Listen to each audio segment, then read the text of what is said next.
Yeah. Tough job.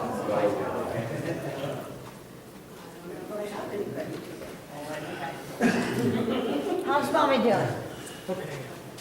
Resting. Did she do this weekend? Yes, she did. Yeah. Oh, yeah.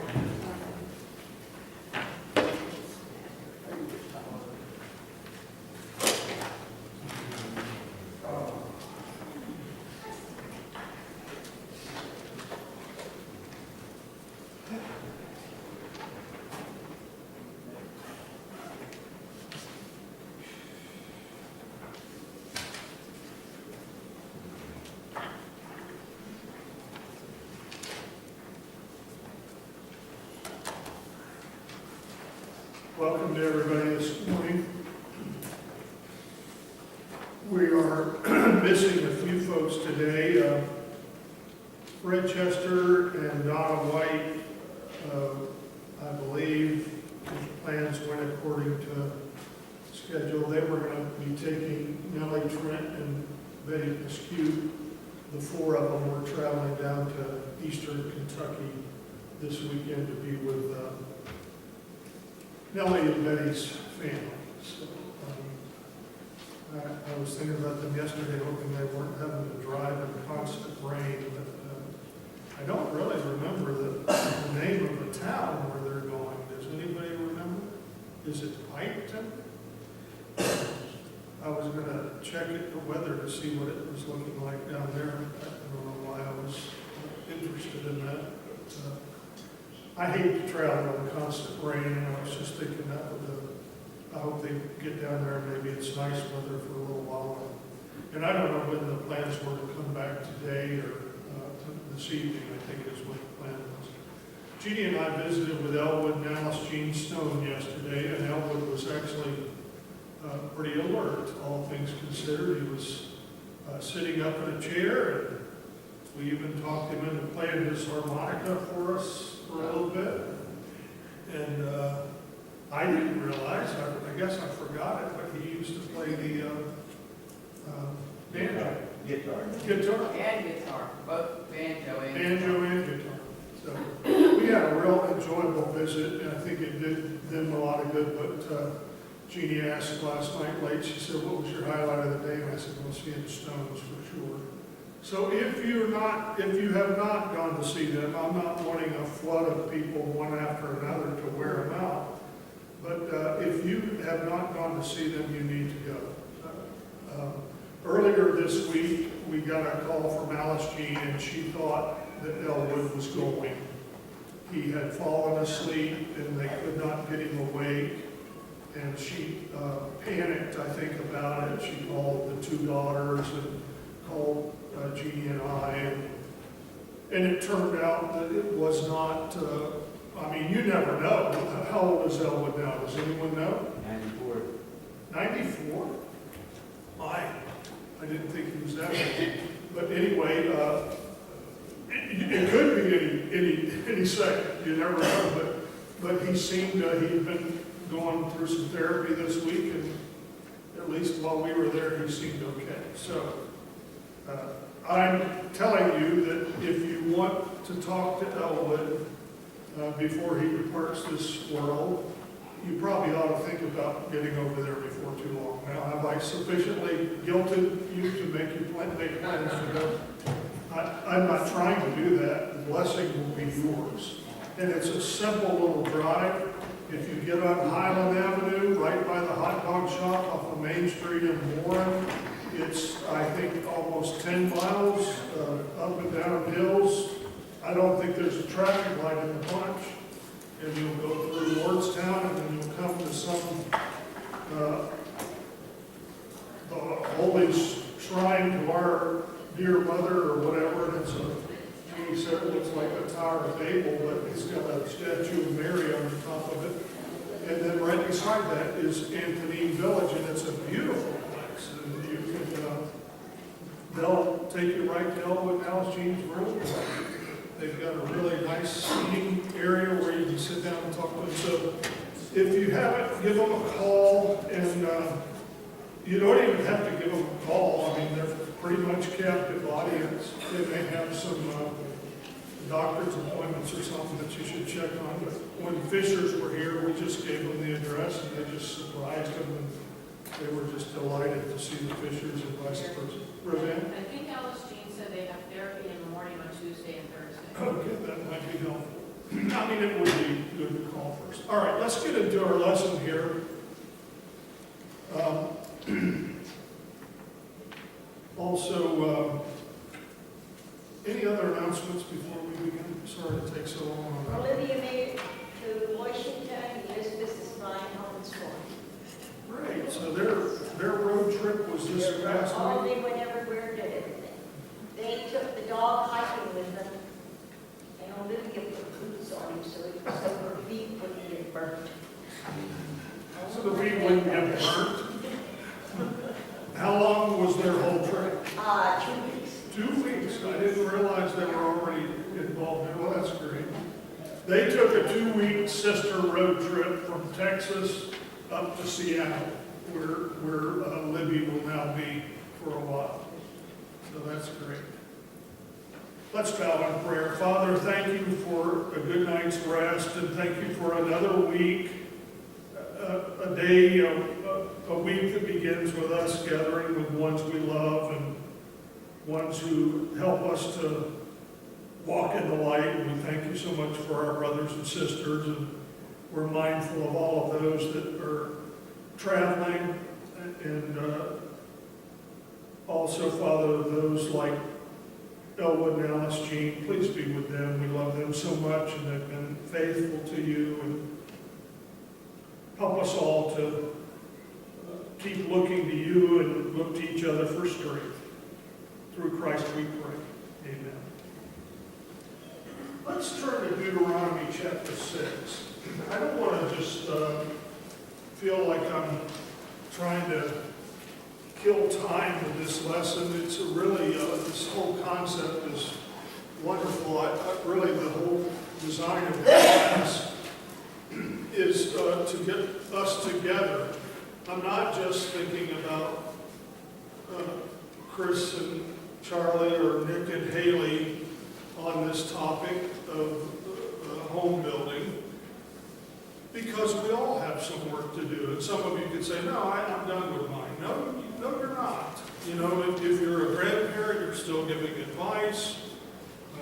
You're still shaping the mind and heart of your child, who's shaping the heart of others. I'll share with you just a little bit. This was kind of, Neil gave this to me. This was on the occasion of yours and Larry's 40th anniversary.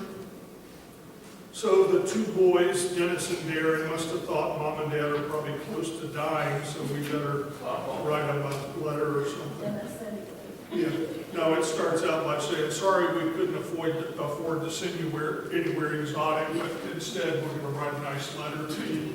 So this is Dennis's, and both of them were good, and I might share some from others, but I'll just give you a flavor of this. He says, first of all, he says, I want to say thank you, and he says, I really couldn't have scripted a better childhood, and while I'm sure everyone could look back and think of things they wished would have been different, I wouldn't have changed a thing.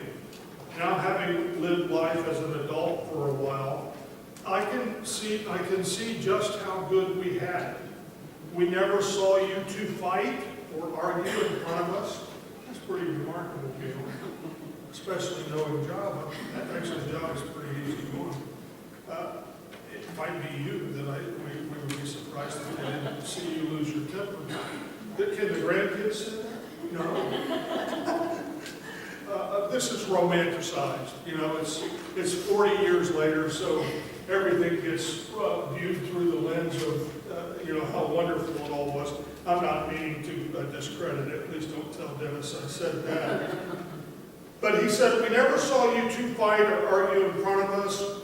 We always had a sense of stability, no matter how much or little money you had. You allowed us the freedom to make mistakes, but not so much where we could damage ourselves. And we were never abused unless you erased my memory or there is something you're not telling me about there. But it's filled with all kind of really good comments, and one of the things that they alluded to there was both of them, family times. I don't know, I think it was Dennis, maybe it was Derek, talked about an August 8th game day. That was very good boys who did that. Okay. Yeah, and that's one thing that Larry and Gail had a kind of an unusual marriage in the sense that they're married, but they have you ever gone golfing with Gail? I mean, with Larry? You have? When you were in your 20s? Well, okay, that blows my point. One likes to do things that the other doesn't, and they allow each other the freedom to do those things. I mean, we're not talking anything immoral here, but just a different interest. But the family life, I want us to broaden our thinking here today. We're talking about trying to shape the lives of young children. And a week or two ago, we bring in the concept of discipline, which we have to. But last week we tried to enlarge the notion that discipline is not just a paddling, or it's not just even sit in the corner for a while and cool off. Discipline relates to shaping, helping to mold a child in the way that he should go. I'm in Deuteronomy 6. I ask you to turn there, and this is what is known among the people of Israel as the Shema. And it says this, "Hear, O Israel," this is Moses talking on behalf of God. "The Lord is our God, the Lord is one. And you shall love the Lord your God with all your heart, with all your soul, with all your might."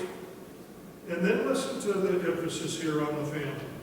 "These words which I am commanding you today shall be on your heart, and you shall teach them diligently to your sons, and shall talk of them when you sit in your house, and when you walk by the way, and when you lie down, and when you rise up." Now, notice the integration there. Carrie, where are you? Deuteronomy chapter 6, verse 4 and following. Okay. See the integration? I mean, it's not just you shall teach them every Sunday morning at Sunday school. This kind of instruction in the ways of the Lord is round the clock. It's 24/7. It's all the time. When you walk, when you rise, when you sit, when you sleep, all of these things. Okay, back to verse 7. "You shall teach them diligently to your sons, and talk of them when you sit in your house, and when you walk by the way, and when you lie down, when you rise up. And you shall bind them as a sign on your hand, and they shall be as frontlets on your forehead. And you shall write them on the doorpost of your house and on your gates." Has anybody seen Orthodox Jews? Vic, maybe you remember this from your childhood. I think I saw them in New York City, where they have scriptures tied to them. They take it literally. I don't think it's meant to be literal, but the idea is that what I'm extrapolating from this passage is that our involvement with our children is a constant process. You don't really take time off from it. I don't mean by that you can't take a day and leave the kids with grandma and grandpa and say we're going. But it's relentless, if that can use that in a positive sense. It never lets up, this process of shaping the lives of children. So comments or questions there? Anybody? What I want us to do now is to feed into the rest of this discussion and maybe ask some questions like, let me just pick on one. We talked a little bit about when mom and dad arrive at a decision, or maybe even it's not been set down and decided, but the parent gives a rule or states something and the child answers, why do we have to do this? And the response is, because I said so. Let me test you without trying to embarrass you here. Have any of you said that? I guess maybe the easier question was, who hasn't said that? And why would we say such a thing? Are we Trump Jeannie? Because they're not always capable of understanding why you make your decision. I just had this conversation with my coworker, who's a single mother, and she said she came to the point where she tells her friends, you don't have to explain everything to your child. Sometimes they just cannot get it, and they need to learn that you're the loving authority and it's your decision. Now, you pick up a little fire in her voice there. I can tell it when her head starts bobbing, that it's really important to start listening to. But she is putting forth something that kind of flies in the face of a style of parenting that is taking hold here. Almost, maybe we could call it parenting by democracy. We all get a vote and like we're all equal. But as we've alluded to several quotes from other places, the children are not on equal footing with the parents. The parents are in charge. And whatever word you want to use it for it, you can say rightfully to your children, I'm the boss, you're not. Just because you don't think that we ought to be doing this or you don't like the rule doesn't mean, and Jeannie's point is, sometimes we've been made to feel like, well, we have to sit down and explain things. Again, I saw something Jeannie and I did a couple summers ago where some child spoke really disrespectfully to his or her parent or whatever, and the father started saying in a soft voice, do you remember we talked about this? And that's one of those times where you try not to make eye contact with your wife, lest others see that you're looking daggers at them. But it was one of those events that, again, reminded me of the words of Charlene there. When a child makes a mistake, we're talking here about lots of patience, but when a child defies you, you need to clean his cloth. However you go about doing that, and she wasn't talking about abusive. I don't think she would abuse her children. So there's a difference there, and Jeannie's echoing this idea that we don't have to feel obligated to explain everything to our children. But now let's have the other side of that. Nick? I said last week, that's the moment where they're most engaged with you. It's so annoying when they ask why, then it doesn't stop. But if you take them in the middle of something else, you try to teach them, they may not be engaged, they don't want to stop. When they're asking why, they're finally engaged. But you have that moment to teach them why. All right, so if you sense that they're really interested, can you give us a concrete example of that? Let's say you say, I don't know, I'm making up something easy here. Don't run out into the street. And they say, why? Well, you could just say, because I told you not to, that's why. But you could really amplify that, couldn't you? You could say, hey, let's go check and see how many little kids get hit by cars because they go out in the street, or let's go down to the hospital where mommy is and look at this, little girl that's got a broken leg because she got hit by the bumper of a car just barely. The point I'm making is you sense from the child, is this truly a teachable moment? Or they can say that in such a way that you read into it, and I think sometimes rightfully so, they're defying me. And when they do that, then you respond likewise. But when they say why, Nick? We had a great example of that this past week. Nicholas went to run out the door. I don't remember where it was, but it was somewhere I couldn't see him on the other side, it'd be like this, like a business, to run out the door. And I yelled at him to get back here and he turned on my eyes. Because I said so, kind of really yelled at him about it.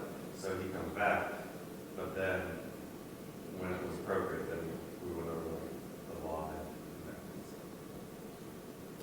So it may not be right at that moment, but you might find time to follow up on it and say, even to talk to them about why sometimes mommy and daddy have to make decisions that we don't have to explain to you why we do it. It's because we're your caretakers.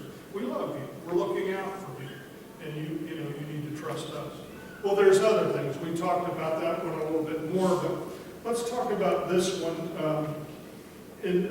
Really, number 3, what do we mean when we say expose our humanity to them? We also teach our children not just through disciplining them, but how we discipline ourselves. They learn a lot through observation, how you as parents are interacting with each other. Yeah. And they learn a lot by what they see, not just necessarily what we may be instructing them in, but how we behave. And sometimes, I don't think you need to do this for show. That would not be real. But you don't need to feel like you have to put up such a front. Don't dare let the kids see any chink in our armor. We've got to let them think we really know what we're doing all the time and it's always right. Is there ever a time where a parent maybe makes a decision that's not wrong, or maybe it's parents bickering between each other, like we know that Larry and Gail had to do once in a while? Is there ever a time to let them see your shortcomings? Or maybe not just to let them, because you can't always stop them, but to acknowledge that you have shortcomings. Is that... Chris, have you ever apologized to Cannon? Oh yeah, I hit his head a lot on things.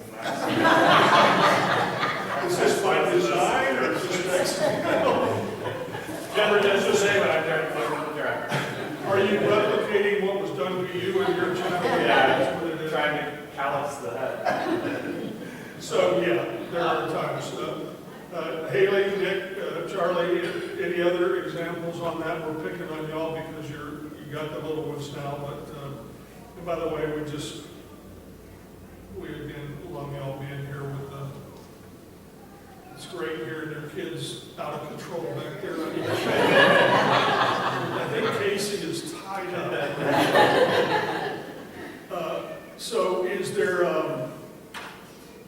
are there times where you just say, I'm sorry. I got mad at you. I've paddled I don't say I paddled too much, but you go to yell, then you realize, the situation wasn't exactly, but there's a kind of a 40-some month. I don't think that's totally damaging either, because they get it. Anybody else on that? So that one kind of spills down to the number 9, which Vic was talking about. One of the best, we're talking about things that you can do to love your children. And one of the best things you can do is not only acknowledge to them your humanity, let them hear you say, I'm sorry, and Daddy lost his temper, or Daddy said a word that he shouldn't have said, or whatever it happens to be. But whether they know it or not, number 9, that we are constantly looking at ourselves, trying to first of all, walk in the image of Jesus ourselves, to walk the way Jesus walked and to live a life that's pleasing to God. I again don't know how successful you can be by sending your children to church. You know, what a child needs more than anything is not just a dad that says, well, I always arrange for you to get to church. Either grandma or grandpa or your mom will take you. I never missed it. But were you there? You know, were you there leading them in the whole process? So, not just going to church. I'm not trying to put that as if that's the ultimate test, but in everything we do, which we're talking about here just a little bit, during the sermon a little bit more, are our children seeing Christ in us? Comments or questions there? Besides this list or beyond this list, what do you want to add to this? What would you say if somebody cornered you or took a survey with you and said, what are some of the things, the most important things you can do to express love to your children? The idea of encouragement, we'll come back to that in a minute. Charlene? Getting back to the, arguing parents in front of their children. I don't think it's a bad thing to let your children know you can disagree with your opinion, as long as you're respectful of it. Because children need to learn they have a voice. And if you're showing a couple where one person had no voice, and That is a really good point. And it's like you don't say, you're stupid. You say, but you might say that was a stupid idea. And there's a big difference in saying that. Although even that, you could probably find better words. So Charlene's point is, it's not anathema for you to argue in the presence of your children.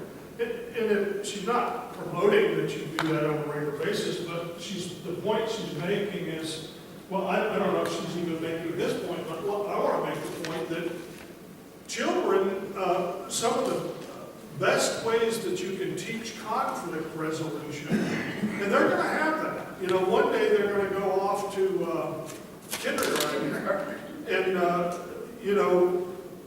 they're going to need to know how do you deal with somebody that, is, wanting to argue with you or whatever. So conflict resolution is something you learn. So kids need to see that. They don't need to see mom and dad smacking on each other or verbally abusing each other or flinging out, nasty words, and nobody's condoning that. But there's something to be gained from a good, healthy argument. And although our tendency might be, shelter the kids from this, put them in a soundproof room, maybe that's not such a good idea. Anybody else want to comment on that? I like your comment that Jeannie said a little bit ago. I keep thinking about it when I'm sitting here. That you said, should the kids see that you're imperfect? And she's like, the kids are going to see that you're imperfect. If you can't, Yeah. you can't hide that. I was thinking about that in my head. If you try to hide that, that will hurt you many times over. But they will see you're perfect, and they're going to see how you react in your imperfection. That's the point we're trying to make here too. They need to see that you are still a work in progress yourself, and that you love the Lord and you make mistakes, and you're humble and you're willing to ask for forgiveness. Keith, comment? Did you bring up, if you spare the rod, you spoil the child? You going to take that into account? Is it all right to spank them? We did talk about that a couple of weeks back. You might have been attending to Linda on that Sunday, but we have talked about that, Keith. Okay. But do you want to add more on that, or are you for beating the children? I didn't say beat. I know you did. But I think what's happening today is that's happening more and more. And that's why some of the I think some of the effects of the children and have what they have, they've gone amok in this world because of that point exactly. Parents don't know how to take care of them. Don't know how to, they spare the rod too much. Yeah. And again, we looked at that verse and we know that spare the rod, there was a rod, that was used in inflicting, if you want to use that word, punishment on someone who was rebellious, a child. But we think the rod also stands for all manner of discipline, and sometimes one of the jobs of a parent is to find out what really works. I'm remembering we visited with Gail and Gail's brother-in-law, Ron Wheeler, who has MS and is retired now, eye doctor. But we were talking the other night, we were remembering something that Darren said. Gail, can you help me on this? One time, Gail and Larry said something. Larry was the giver of the bad news to Dennis, like, you're grounded for how long? You're grounded for 2 days. You're grounded for 2 days. And Dennis looked at him and said, how about 2 weeks? Why not 2 weeks? To which Larry was ready to clean his cloth. So, yeah, sometimes you got to figure out. I think you could have grounded Dennis for 2 weeks even there, and that might not have worked. But you got to get into their brain and figure out what really gets their attention, what really works for them. It may not be a beating. Nick said Chris would take a beating after beating after beating, and he just never seemed to. So sometimes that works for some, and other times it doesn't work at all. It's because of his callous head. The only problem with that is the dad's always grounded and going to work.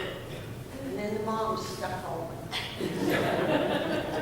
So I think sometimes my kids would rather have a paddle than to be grounded with me because they had to do chores and stuff then. Never tell me I'm bored. And Never tell me what? Never tell me I'm bored. Oh, yeah. Grandma Trudy will put you to work if you say that word bored. Okay, Gail, we're almost out of time, but this is a rich subject, and all of us can just let this be a little bit of a tease to explore this in more depth on our own. Gail? Yesterday at a craft fair, I saw a t-shirt that said, motherhood is a walk in the park, Jurassic Park. Motherhood is a walk in the park, Jurassic Park. Anybody else? Jeannie? I think it was Josh McDowell who kind of came up with this, and I think it's one of the best things I ever heard. He says, rules without relationship equal rebellion.